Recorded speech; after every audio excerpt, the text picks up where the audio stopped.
Jerry and Charlie riding through the airwaves, bringing you the heat. Come on through your Mets fans, now get up out your seat. They're bringing you all things Mets, they're bringing you all things Mets. They're bringing you all things Mets, now you're listening to Chase Station. Today is Thursday, April 24th. Your New York Mets own the best record in all of baseball at 18-7. They have just concluded a 7-0 perfect homestand, back-to-back sweeps against your St. Louis Cardinals and Philadelphia Phillies. Plenty of heroic moments, plenty of fun stats, so much good baseball to talk about in the most highly anticipated Chase Station of the year. I'm one of your co-hosts, Jack, a.k.a. Jolly. Joining me this time is Jerry Blevins. Jerry, I haven't gotten to ask in a while. How you doing? I'm good, man. Yeah, you ditched me and said I don't want you. I don't want you. I just want a solo show. No way. Yeah. Well, I mean, let's be honest with the people. You didn't want me around. You opted for the suit and tie, and you said, and I need bigger cameras. I need bigger lights. And I said, Yeah. I can't give that to you, Jerry. I can't. That's okay. I can give you a I'm Zoom great call. though. The weather's warming up consistently. Like Yeah. it's nice. I got to golf with my brother yesterday, which very is nice. so fun. And the Mets are killing it. It's like such a fun team to follow. Never a dull moment. Always something happening. So I'm in a good place. How you doing, Jolly? I'm good as well, and I feel like most Mets fans will probably agree that they are also in a good place. I was there for two of these games. Both of them were almost at full capacity. I think the Saturday game was indeed a sellout. Yesterday, Wednesday, 1 p.m. slot, got 36,000 people in the ballpark. And before we get into any of the game action, let's commend the Mets fans. I think we've talked about it before on the show about how, in the 22 playoffs, the stadium looked half full. Last year, Steve Cohen had to make a call to action for Mets fans to get in the ballpark. Brandon Nimmo did the same thing. You bring up that interview a lot. They have answered early in the 2025 season. The Mets' home schedule, it hasn't featured a lot of weekend games. It will continue to not, especially against division rivals. But whether it was, in the blistering cold early in April or, yesterday in the middle of a work day, Mets fans are getting out to the ballpark, and you can tell that the players are feeding off that energy. They love playing in front of a packed crowd, and it's really providing a sense of home field advantage that I honestly cannot remember being as strong as it is right now in all my years as a Mets fan. I agree. I'm glad you brought that up because it truly is a home field advantage right now. So I do tip my cap as well to Mets fans for showing up, being in good spirits. And there's been some comebacks here, not just this homestand, but just in general. And the momentum, they feed off of it. There's been a real surge. So it has made a difference. And it just feels better at the ballpark. It feels better watching it on TV. You've heard comments from both sides of the booth, whether it's radio, TV, or home or visitor. They understand the atmosphere in April baseball is not, it's electric mostly because everybody's excited about the return to the field and the game being back. But this feels like a mix of excitement for the team, appreciation for what's going on, excitement for coming back, and just the energy level in the ballpark has been great. So I love that. That's I'm glad you pointed that out. Yeah, I mean, the team is playing great, but I honestly don't know if they have a perfect, 7-0 homestand and back-to-back sweeps if the stadium isn't packed like that every night. You have to imagine that players feed off that energy and it gives them adrenaline and it makes them perform better. But either way, these New York Mets are performing. They absolutely took care of the St. Louis Cardinals, a team that came into the series as one of the most potent offenses in baseball. They were stymied, held to 6 runs in 4 games. The Mets pitching staff was all over the 7-game stretch, and we'll dive headfirst into that in just a little bit. And then they welcomed the Philadelphia Phillies for a weekday series. Couple close ones in here, back to a pair of 5-4 wins, but it just looked as though whether it was defense or base running or hitting in clutch moments and leverage situations, executing pitches, the Mets looked like the better team in both of these series by a convincing margin. And, we've seen good Aprils from this team before. we've seen fluky streaks before, luck-laden streaks. A lot of these Mets wins, even early in the season, take that caveat, they look fully earned. They look like the Mets are outperforming other teams in every facet, and they're doing it without their ace, their number 3 starting pitcher, their starting catcher, and their starting second baseman, which has to feel really good when you get all those guys back. Ah, man, you said it. They've had adversity, like every team does during this early stretch with injuries and with underperformance of certain people. But this is a very good team with a very good leader and leadership, and it's been fun to watch for them to gel. Everybody, like, it's hard to compare a team to last year because you have to you have to establish your own identity, right? Right. And that team last year was special. They had this like bond, and the comeback from just a terrible start to make it to the NLCS felt like almost a flash in the pan, possibly. Like, they had talent, but they overcame a lot. They had some performances from guys that they weren't expecting it. And it almost felt like, man, this was lightning in a bottle, but instead, coming into this year, it was like, all right, who are they going to be? This isn't the OMG Mets. This is, they went out and made some moves. They picked up the best hitter on the market by far.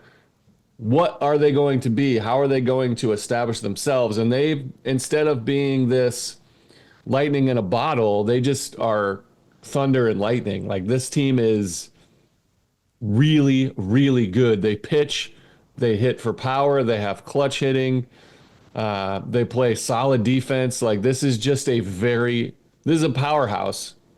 Whereas last year felt like, not fluky, but it felt like they needed to go on a run and then figured it out. This one, it feels like an established early dominance. This is a different style of team, and one that I'm really enjoying watching. Yeah, I like that you brought up last year's team, because I think we all had that question of like, what will the identity of this year's team be? How much is it going to bleed over? And I don't know about you or anyone listening, but it doesn't feel like it has. I haven't seen Grimace. I haven't seen, Hawk Tua. I haven't seen a lot of the rallying cries that we saw last year that were so much fun.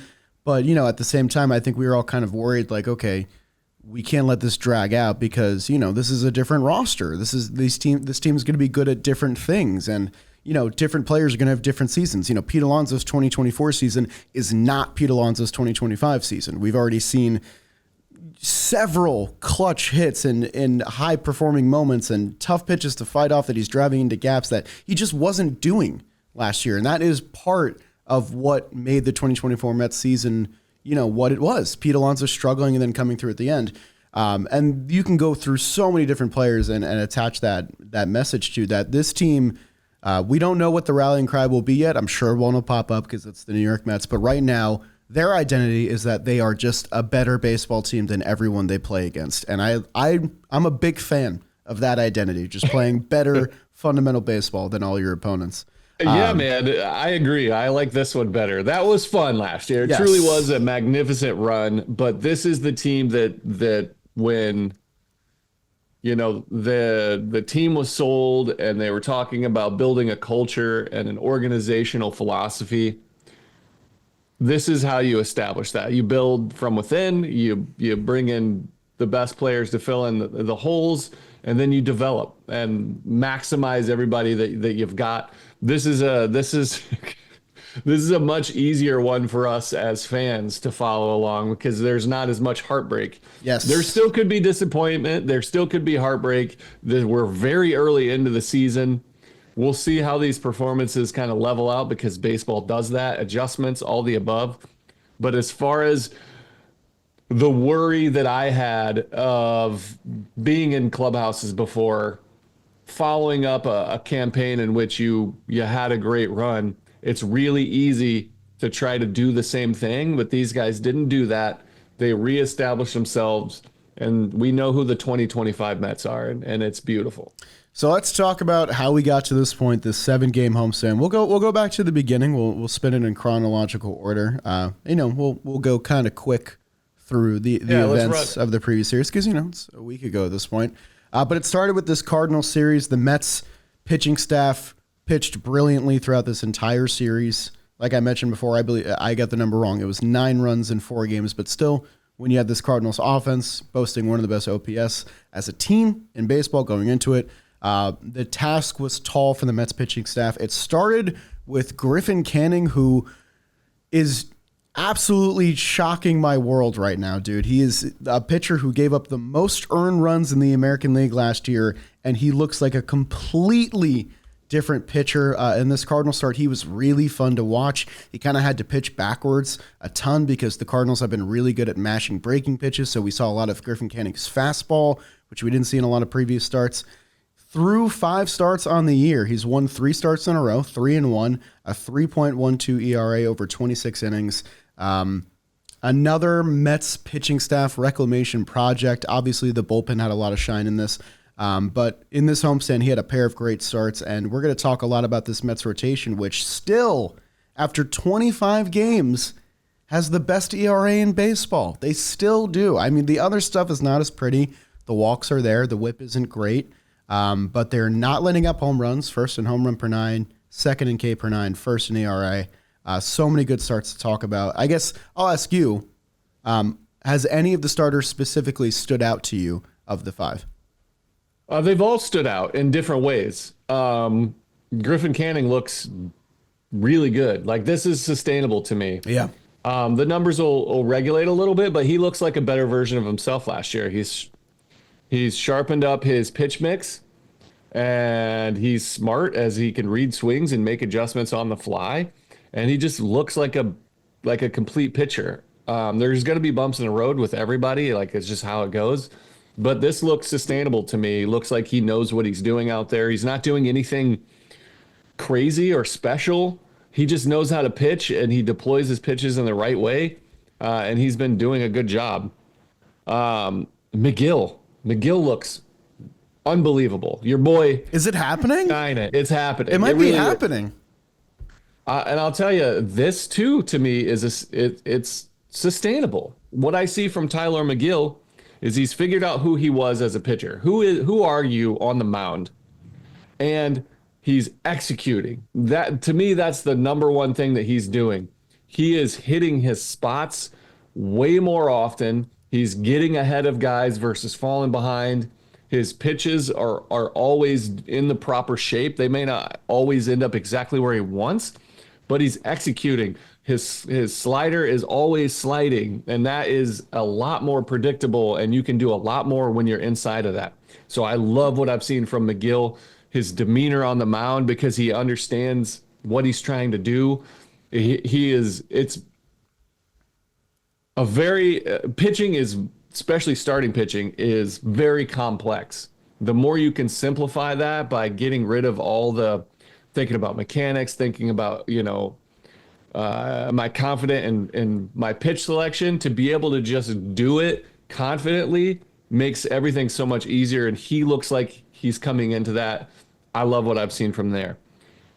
I think David Peterson has another level. Oh, for sure. To this. Yeah. I mean, he's done really well with what he has, but he's still kind of, coming into his own. His slider is back, which is huge. And so he's going to, last year it was his changeup. This year he's back to having his dominant slider after, the hip issues. He's not finding his release point because he's got a new body. He's found it. And so he'll learn to, now that he's figured out where he's at, he'll shape his pitch mix around that slider, I imagine, knowing that it's dominant, and he'll get better. Clay Holmes has Before another. you go on, one thing about his Go ahead. slider, because you nailed that. I was something I was going to bring up.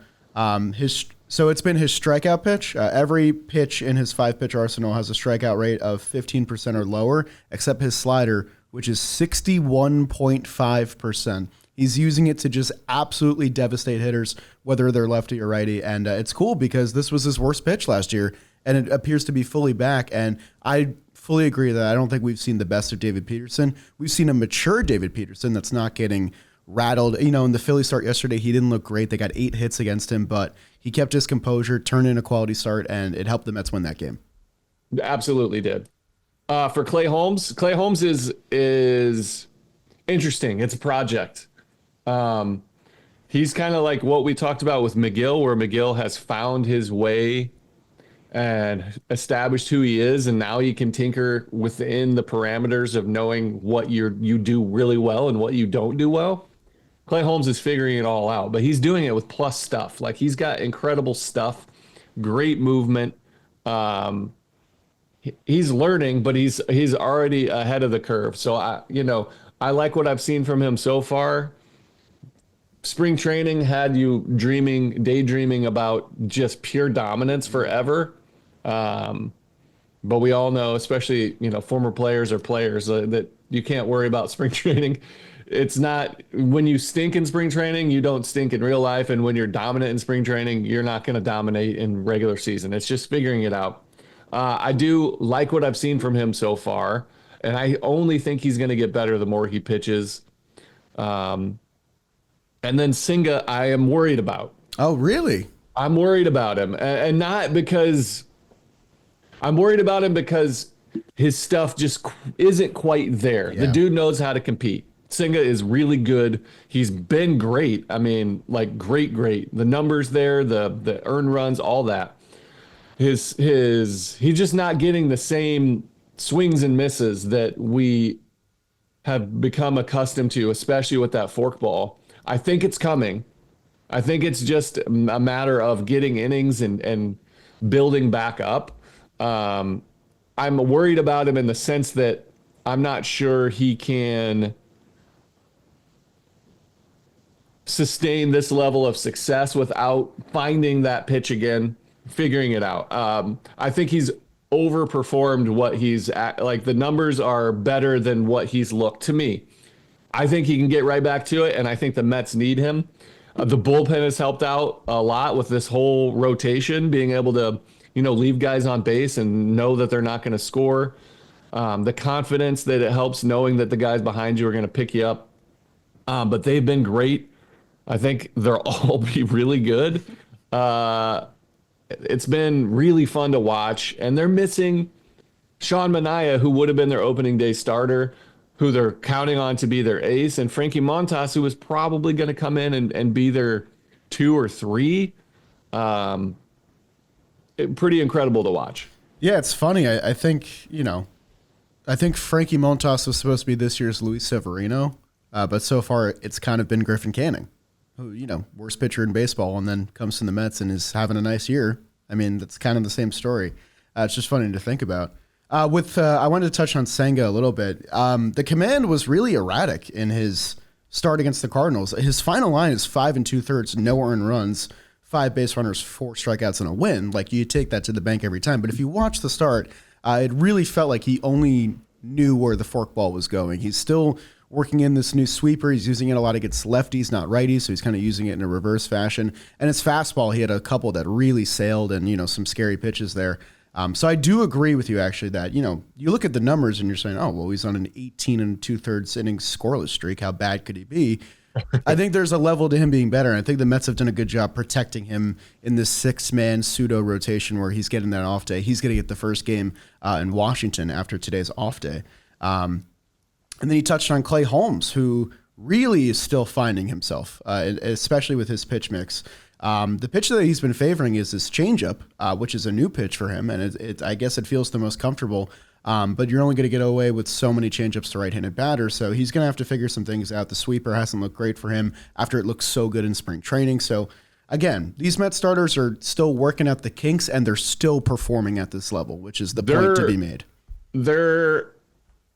I'm being critical because they are elite. They're the best rotation in baseball right now without an established ace or two.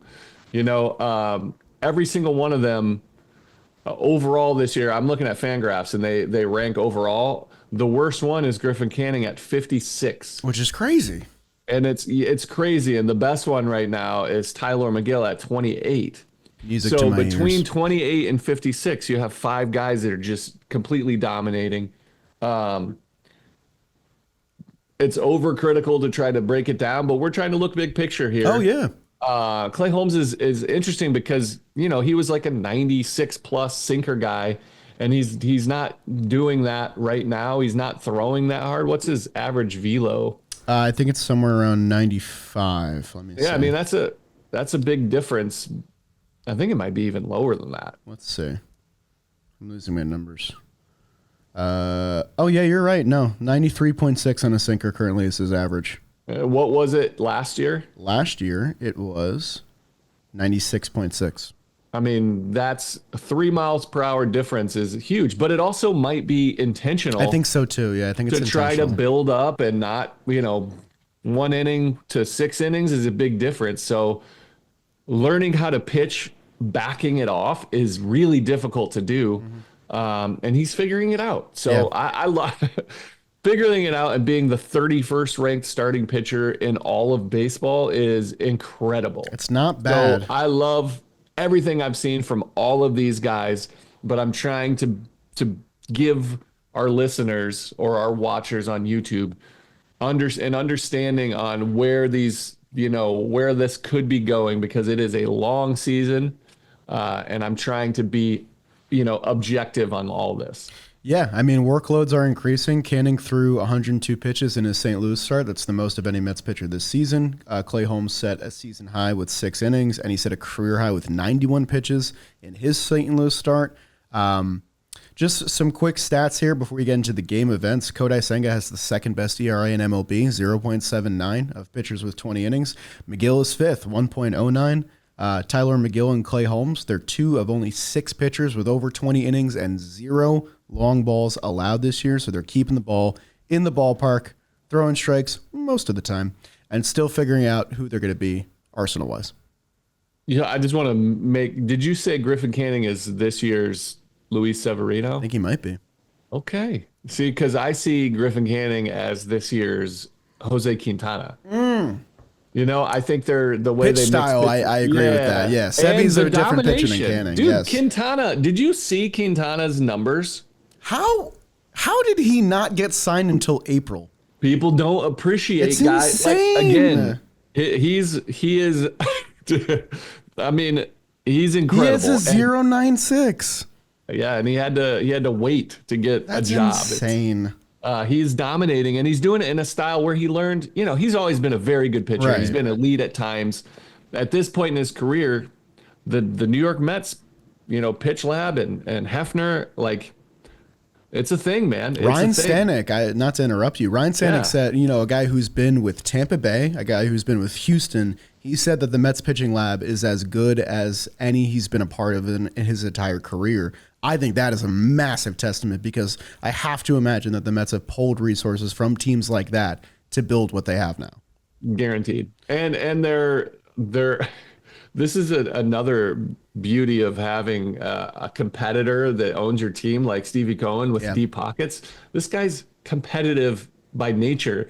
Like, the market is competition, trying to outdo, and now he's invested in baseball. He's going to try to find ways to have an edge, to be better on the competition. Like, and the pitch lab is an easy one for them to do. It's not easy to execute, but it's an easy place to invest. Yes. To try to make your team better on an every day, on an every year level. So I love that. That's right. So let's fast forward quick to game 2 of this Cardinals series. The Mets Hold cleaned on. up I'm gonna game be 1. quiet. I've been talking a lot. I guess Jerry, since I have this been is a around. pitching I'm gonna pod today. I'm going to let you run for a few games. Let's get this through. Let's get it going. I mean, game 1 was clean by the Mets, a 4-1 win. Canning pitches great. Vientos collects his first home run of the year. We'll talk about him in a little bit. Brett Beatty with a couple knocks. We got to talk about him as well. There's going to be some interesting roster decisions coming up. Game 2 was a lot of fun. This was the Friday night game. Black uniforms. David Peterson fought tooth and nail to stay in this game. A lot of his starts have been that way, but he did strike out 9 batters in this start. His slider looked really good against the Cardinals. Huascar Brazaban, who we love, he gives up the tying home run in the 9th, then he strikes out 3 in a row. Really liked that outing. He's had better outings this week, but I just kind of loved that. It felt like the mantra for this team of, oh shit, the game is tied. All right, don't worry about it. Don't sweat it. We're still the better team. We're going to win this game. Comes back and strikes out 3 Cardinals in a row. I need to get your opinion on this. I know it was 5 games ago, so it's not fresh in your memory. It's a 4-4 game tied in the bottom of the 9th. You are on the road. Lindor, Soto, and Alonzo are due up.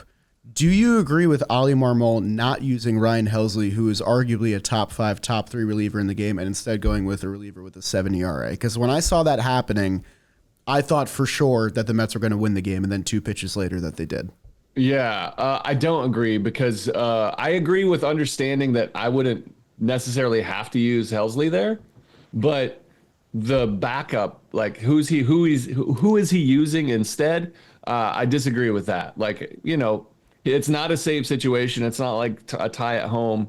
They still have to take the lead and you still have to throw up a 0 to win the ball game, but you can't put in like it's either Helsley there or your setup guy. Right. Like, you gotta have an equal, if Diaz isn't throwing in that position, it's Stanek or Minter or Garrett. You know what I mean? It's one of those guys, and that's where I disagree. Yeah, I mean, Phil Maton made some appearances in this series. He had been good for the Cardinals. The Mets did get to him, so it really did feel like it was Ryan Helsley or bust. They go with Fernandez. Lindor parks one into the upper deck right field, a loud home run for his 250th. His first walk-off home run as a New York Met, which when Gelbs said it, which, by the way, Steve Gelbs, markedly improved in that game on the mic. I got to say, I want to give him some kudos. That was a really nice call on the Lindor home run. When he said that, I was like, did he mess that up? Because that doesn't feel right. But it was right. Lindor had never had one before. Just a lot of clutch moments, I guess, along the way. So that led to the Saturday game. That felt like the turning point of the series for me. It felt like a winnable game for the Cardinals. I think they blew their chance, and that kind of sealed it for me that the Mets were going to win this series. I got to go on Saturday. I sat up there in the nosebleeds. There was not an empty seat, at least for the first 5 innings of the game, because sometimes the kids get tired, the families get out of there. But early in that game, with the group of people that I was with, there was no empty seats in the 520s, which is just awesome. I haven't been a part of that at Citi Field before. That's the first time I had seen that. Even in the playoff games last year, you could see some empty seats up there. So it was special, man. We got to see Kodai Senga pitch. Like we mentioned, he wasn't insanely sharp, but he didn't have to be because he's still talented enough to navigate 5 2/3 scoreless. And then the bullpen just took over. There was a pair of games in this Cardinal series where the combination of Reed Garrett, AJ Minter, and Edwin Diaz just shut down the Cardinals. It was game 1 and game 3. Combining those games, 6 1/3 innings, no hits, no earned runs, 6 strikeouts, and a pair of saves for Edwin Diaz. This was a clean one where Pete Alonso came up with another clutch hit. And then game 4, Sunday game, Mets continue to deal. Clay Holmes gets 6 innings under his belt. Brandon Nimmo helps him out a ton on Easter Sunday by robbing that Jordan Walker home run to seal the 6 innings. That was a huge play. And then Juan Soto iced the game with a 2-run double in the 8th.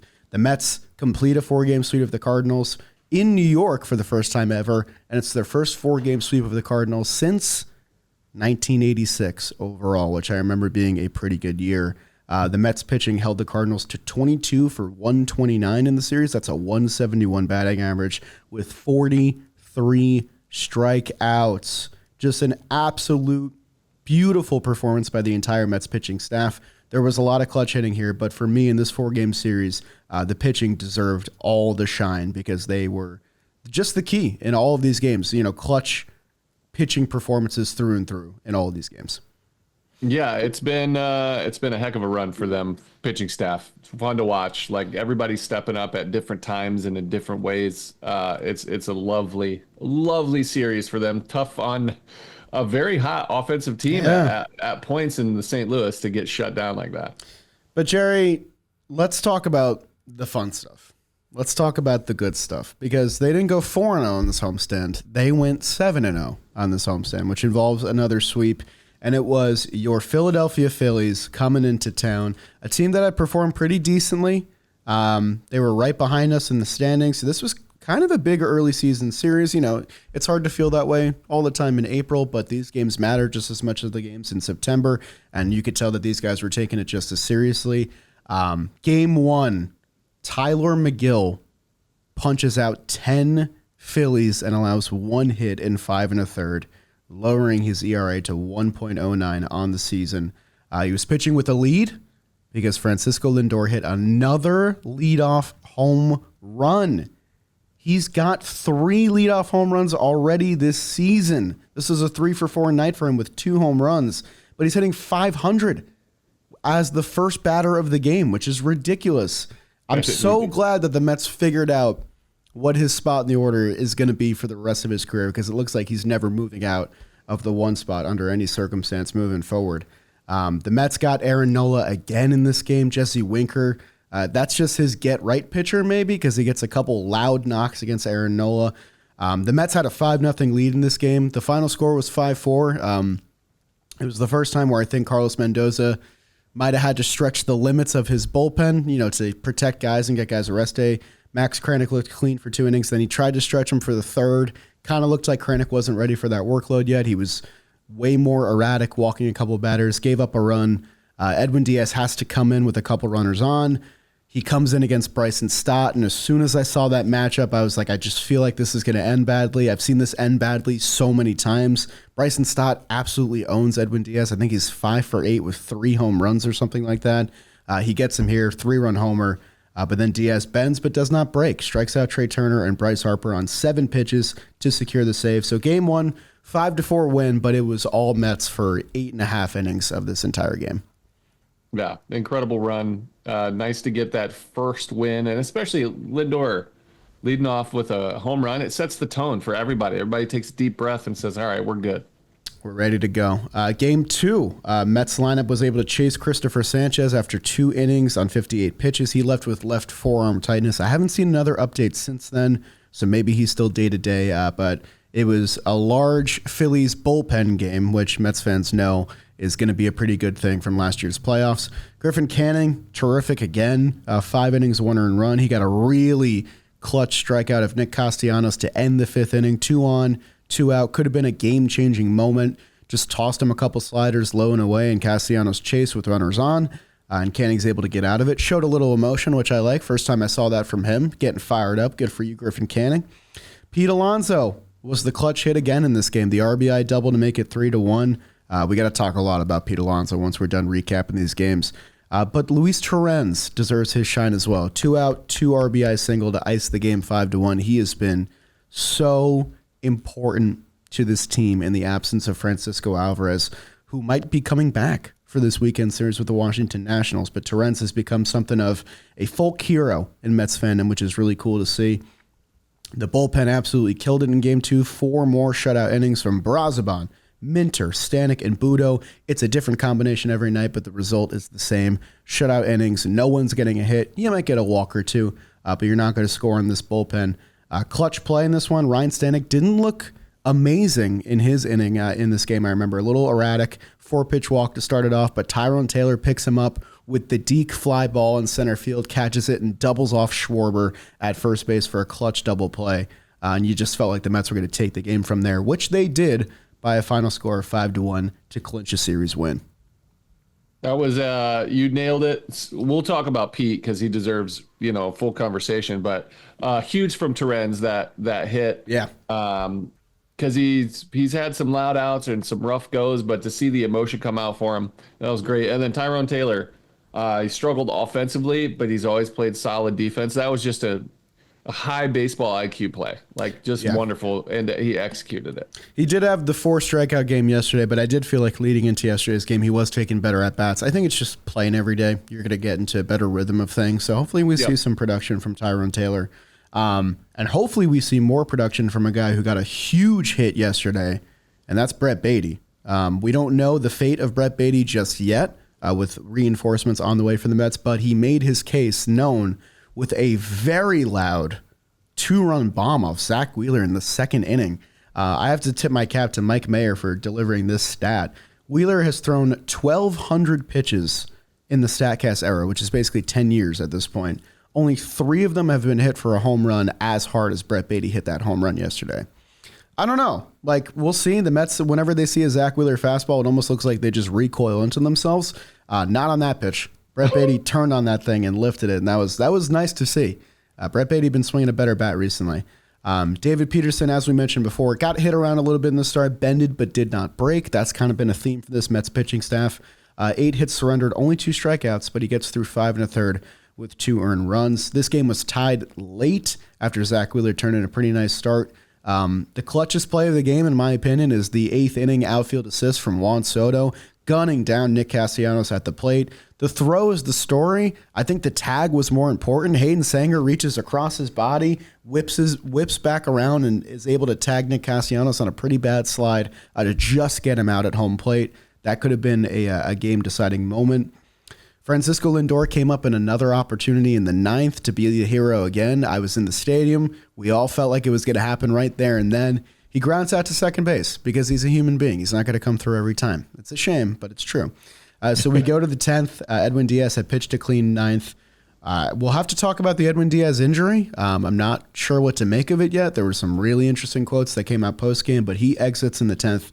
So Max Kranick is tossed into the fire once again. Carlos Mendoza has been doing that. I still think about the very first Houston series of the year where Kranick's first appearance in 2 years was against Yordan with 2 on and 1 out, and he was able to get out of it in 3 pitches. But Mendy's been doing that. He's been throwing them into hazardous situations. He loaded the bases. It was clear he took a lot of warm-up pitches. It was clear that he wasn't ready when he first came in. Then he got 2 flyouts to keep it a 3-2 game. So the Mets got to face Jordan Romano, who has really struggled for the Phillies so far this season. He had a tough outing against Miami where he gave up 6 runs. He comes in here. He gets the first out against Soto. Pete's down 0-2. He takes a low and away fastball, a good pitch, a well-located pitch, and hits it to right center field 350 feet, almost like falling over when he does it, and gets it over the center fielder's head to tie the game.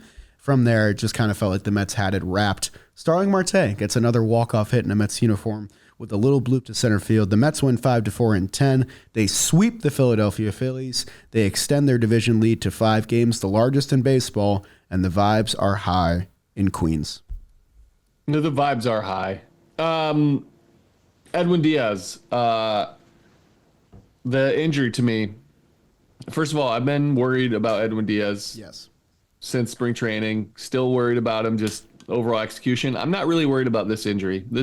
I've had that hip cramp. Like, it feels weird. That's why he kept stepping off, because you've had these cramps before on the mound. Like, your body will cramp up and then it'll let go. Like, you'll give it a second and it'll release, and then you can get right back to it. That's you play through stuff. You pitch through stuff. You swing through stuff. You always got something. Those little things usually, like, it'll grab and then it'll let go and you'll be fine. It just kept grabbing for him. That second inning of work, he wanted to go back out. His body kind of just said, no, not right now. So I expect him to be back. You know, you're talking about the quotes. I think he'll be fine. I think he'll be healthy. So that's where I'm at on that. And then again, what an at-bat from Pete Alonso. What a strong human to be able to put that ball where he put it, to see him going the other way, to see him staying on pitches, not really I haven't seen many bad swings from him on pitches where he he's not making up his mind like pre-pitch that I'm going to swing at this no matter what. He's making good swing decisions. That's what he wants. That's what he says, like his post game, and it's unique vernacular for a player like Pete. I want to make good swing decisions. That means I want to swing. When I decide to swing, I want it to be at a pitch that I can drive. And he's done that, especially early in counts when he's ahead or even.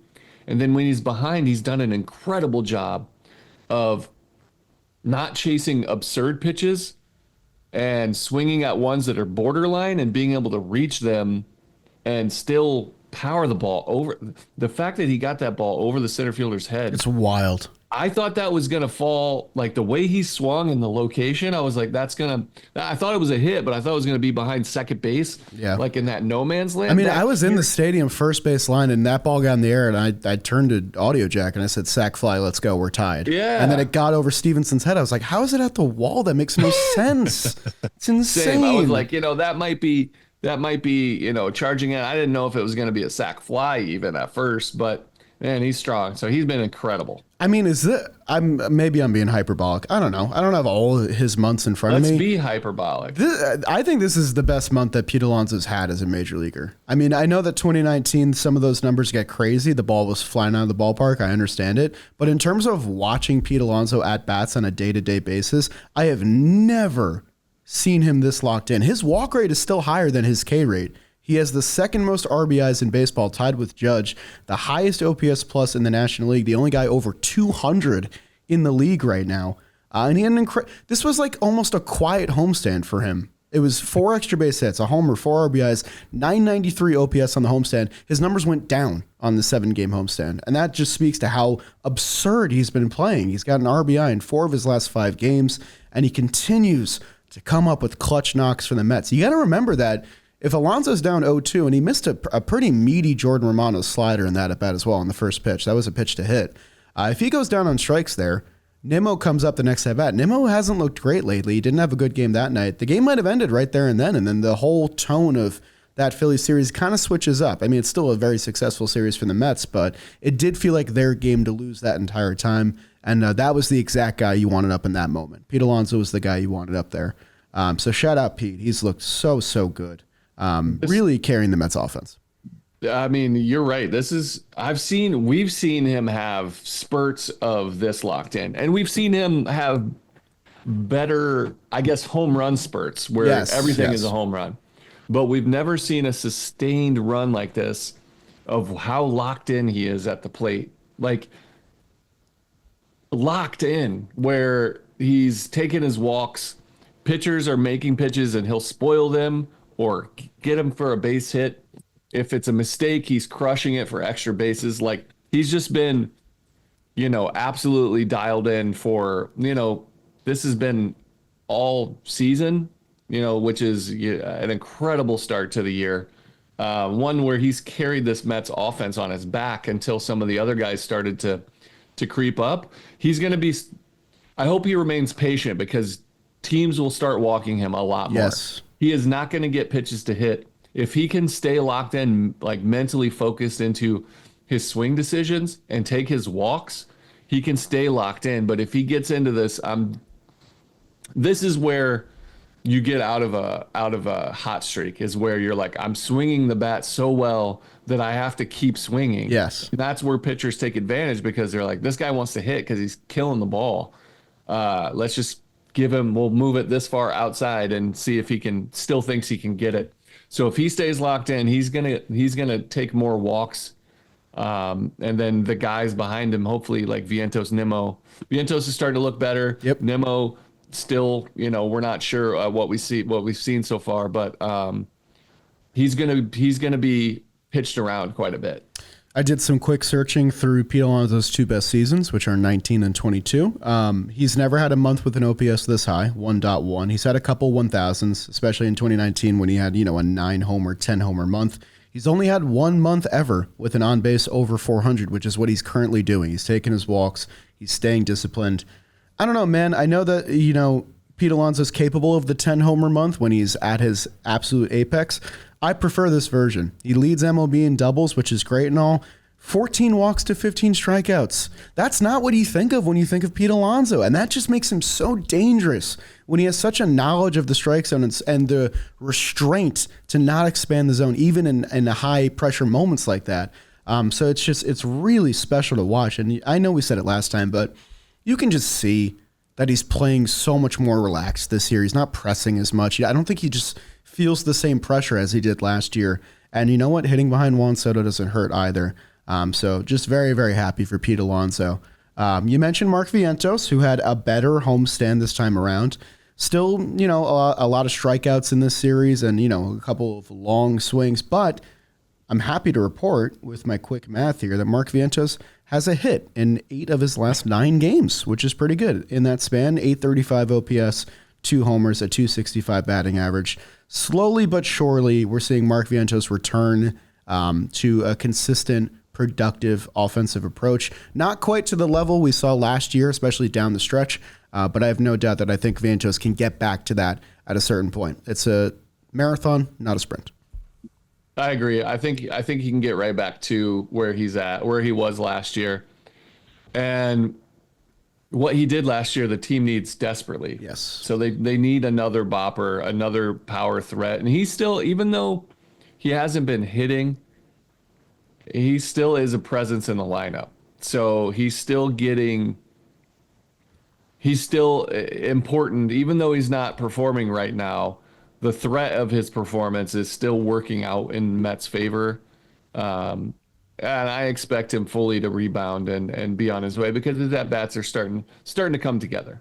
Yeah, I mean, you can still feel his presence at the plate, and I think with just a little more discipline, he'll be in a good spot. A guy who's had better discipline as of late, his last 9 games, where he's hitting 296 with a 922 OPS, is Brett Baty, who is making a case to hang around. I know that he had a little bit of a lull in the middle of this homestand, but he's doing enough with the playing time where I think it's getting hard to ignore. He's looked really good at second base, like a plus defender at second base, really comfortable out there.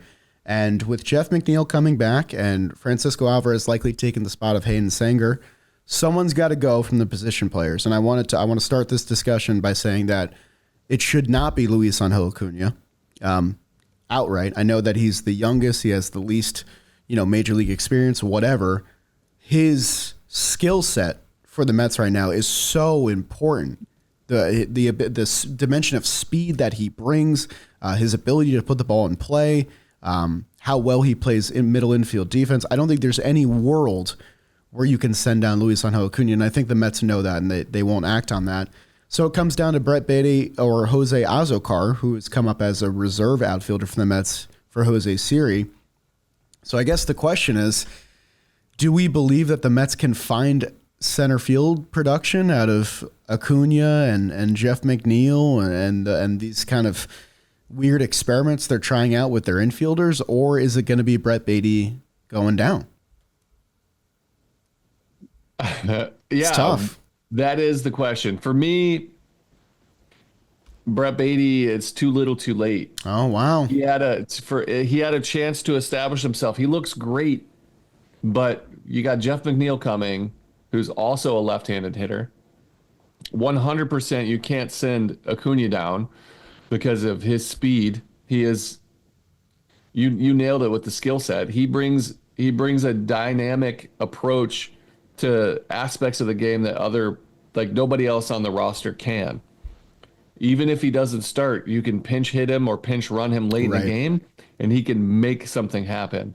Azocar, it'll be interesting. I'm not sure if they'll keep him and actually play him, or if I think Baty needs. I don't know what they're gonna do. I don't know if he needs to go down and keep swinging, or if they're gonna try to see if he's a bench piece that can work better, like he is. I'm not sure, but I don't know where his at bats are gonna come. Yeah, that's the biggest thing. Or Azocar, to be honest. Right. I think Azocar, they're more comfortable with him kind of riding the bench and just coming in when needed. I think they want Baty to have at bats, and I think part of it is he has earned them, but there's not going to be a lot of spots to go around. I mean, McNeil's going to play, and Acuna has proven that in his bench role he can be productive. He can come in the 8th inning and pinch run or pinch hit and have a positive effect on the game, where I don't know if the same can be said for Brett Baty, who's never really played that role in his minor league career. The biggest thing for me, Azocar doesn't have an option, and Brett Baty does. And unfortunately, that's just kind of the way it goes sometimes. It's whatever the easiest roster management move is probably the one that's going to get made. So I don't know. It's going to be. We're probably going to find out today or tomorrow. Probably tomorrow, because they'll make the decision last minute. And I'm just glad I'm not the person in charge, because that seems like a hard decision. I'll say this on Baty's behalf. I think his ceiling is higher than Azocar's. I think he can bring, especially batting left-handed. We saw what he did against Zach Wheeler. The one, especially coming out of spring training, the question mark on him was defense. Yeah. And he's looked really good defensively. Way better than I thought he was going to be. He's not elite by any means. He's been better than I anticipated, especially for somebody that I saw struggle at third base. I think he might be better second base. I'll be honest. Wow. So, I mean, this is crazy. It's small sample, so take it with a grain of salt.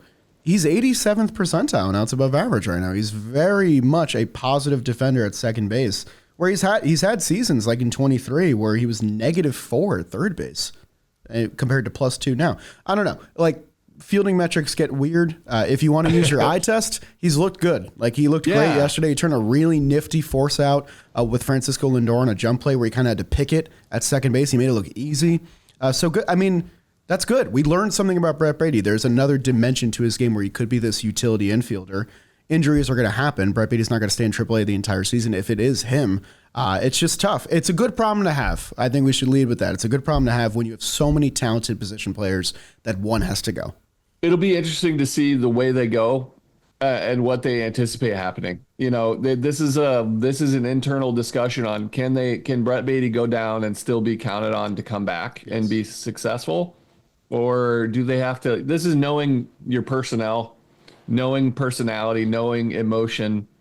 It'll be interesting, and there's no right answer here. Yeah, you know, the downside for Azokar is he's a relative unknown, and you know, I don't think he carries the same weight organizationally as Brett Baty. I think Baty's just a better prospect. Yeah, I think Azokar is just the best outfielder they had. That's basically all it is. 3 for 7. That's not bad. Good for Azokar. Yeah, he's good, man. Yeah, he's a big league ball player. But again, the Baty's one of the prospects, and at minimum, a trade piece that they could make to acquire somebody that they need. So it'll be interesting to see how that decision gets made. What could this team really add, though? They look very complete right now, and all that starts with the guy who is not having a slow April this year. Francisco Lindor had a terrific homestand. He hit 467, a 1.3 OPS, 4 home runs, and 8 RBIs in 32 plate appearances. He reached base 16 times in this 7-game span. Overall in the year, he's hitting over 300. There's no April lull, and I was mentally prepared for an April lull, and I was fine with it because I know what he's capable of, and I was like, we'll get through it. It'll be ugly. People will say the usual stuff they say about Lindor, and then we'll move on. No, he's playing like a guy that finished runner-up in MVP last year. He has been so fun to watch, so dialed in. And Mets fans, we are crushing the My Girls sing-along. It is so loud every time. They're getting better at it every day. So fun to be a part of. So fun to be a part of a thing that is for Mets fans by Mets fans, which is the My Girls sing-along. And it's so cool that it's for the guy that is the de facto captain of this team. And he's playing unbelievable baseball right now. Really, really special to watch. It is special. And it's such a... I mean, this guy is an elite ball player. He's never been an all-star for the Mets. Which is so... Whatever, man. I'm not starting. I know. But the fact that he's never been an all-star, he's been a consistent 30-30 producer. The all-star thing I understand because of slow starts. But there's no excuse now, unless you can't now. Come on. Yeah. And so I'm impressed with him. And again, he's not doing anything absurd. Right. Like he isn't on a Pete Alonso heater. He's just putting together really good at bats. He put together a above average month for him. Yes. He's a career 275 hitter. He hit 309. He's hitting 309 right now. He's a career 342 on base percentage. He's got a 364. Like nothing is extreme, but he's had to climb out of the cellar every year as a Met because of how slow he started, and people are questioning and changing the narrative, and he's got to prove people wrong or prove he doesn't have to, but it's just what happens every year where he's like digs himself back up. He's starting real high right here, so that's pretty incredible to see. Like, I'm just hats off to him. And he loves playing the Phillies too. His last 6 games against Philadelphia, which includes the National League Division Series last year, he's 12 for 27, which is a 444 batting average, 3 homers, 10 RBIs. It's not bad. It's really not bad at all. I can't say that that's bad, guys. I'm sorry. My hands are tied. Looks really good. The guy that we have not mentioned pretty much at all this episode, which is weird.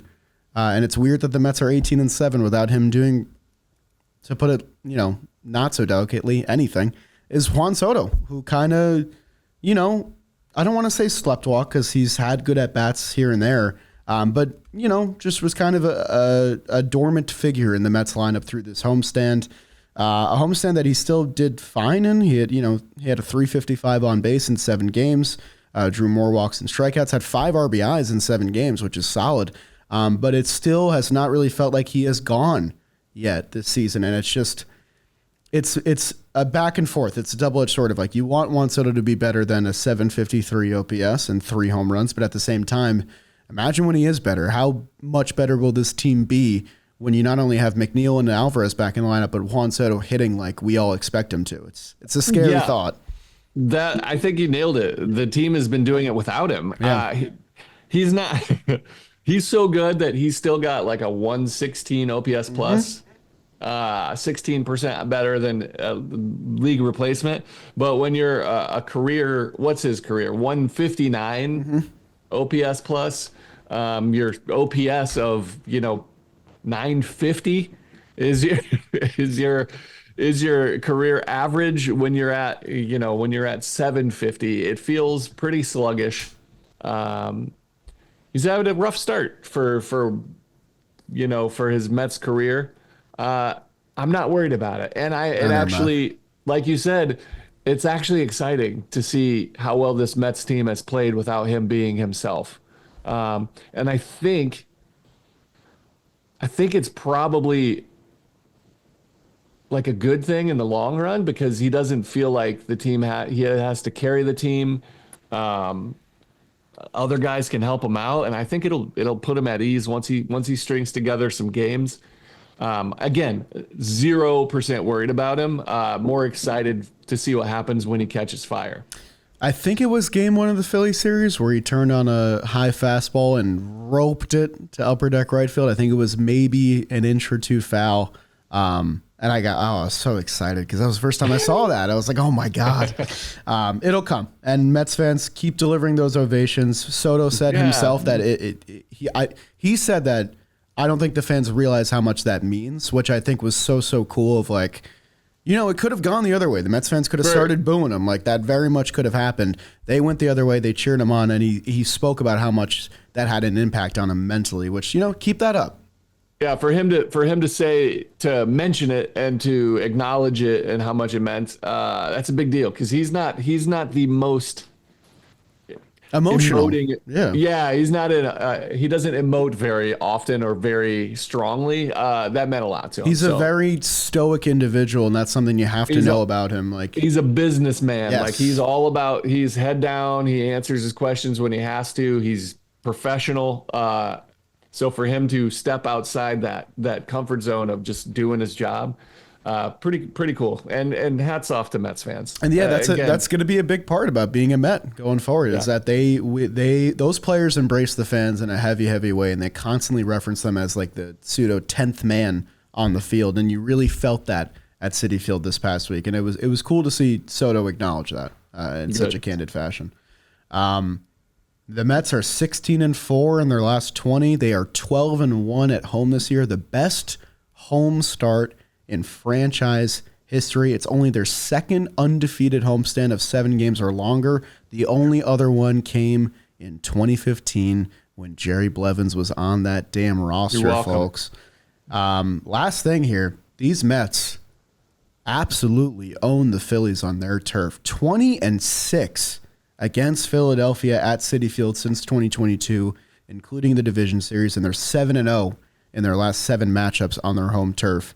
Playing a team that many fans argue have the best home field advantage in baseball. Mets fans, you made a very compelling argument this past week by showing the Phillies just what the Queens faithful are capable of. An absolute dream week for our New York Mets. So many positive things to talk about. Once again, the best record in baseball at 18-7. They have a set coming up with the Washington Nationals, where Kodai Senga is going to lead the way. Clay Holmes and Tyler McGill will get the other starts. And then they'll be right back home for a set with the Arizona Diamondbacks. I will be there again on Wednesday, so if you're there, say what's up. We'll be a big crew of John Boy Media people. And that'll lead us into the month of May, 1 month into our regular season, just about here. I want to say one more thing. This is an exciting point. These Mets are who we thought they were. Yes. Like, we thought they would be competitive. They're winning. They're starting early, but they're doing it in the opposite way that we thought they would do it. And that is exciting to me. Yep. That will balance out, but we thought they would mash. We thought their bullpen would be good, which they're great. We thought their bullpen would be very good. And their rotation would struggle. Well, the offensively, they've struggled. You know, they've had a couple of guys carry them, and I expect that to balance out. But their pitching's been the best in baseball. This is exciting when your team has the best record in baseball, or tied for the best record in baseball, or whatever, and they haven't even done the things that on paper they should be doing. So it's super cool to see. This is going to be a fun one. They rank in the bottom half of the league for triple slash line, OPS, runs scored, home runs, stolen bases, and yet they are 11 games over 500. One last thing, Mets fans, I just found this stat. They set the record for attendance rate in a homestand. An average of 38,000 over the 7-game homestand is the largest of any Citi Field homestand in the history of that stadium. Wow. A special week in April, and I can only imagine how much crazier things are going to get during the summer when the Mets are going to be playing some real fun baseball. I think that's all we have. So much positivity. This was a really fun episode. The hour flew by. If you enjoyed listening along, leave us a like on YouTube, subscribe to our YouTube channel. If you're listening on a podcast app, whether it's Apple, Google, whatever it might be, Spotify, Apple.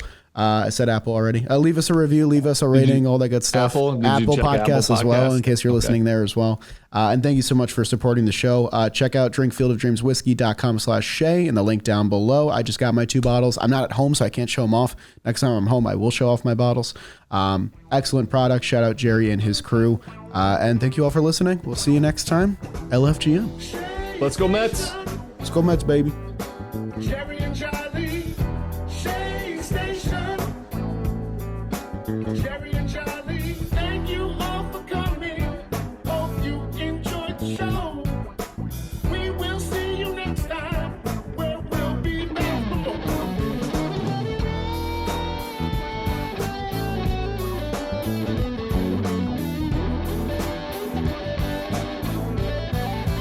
Shea Station.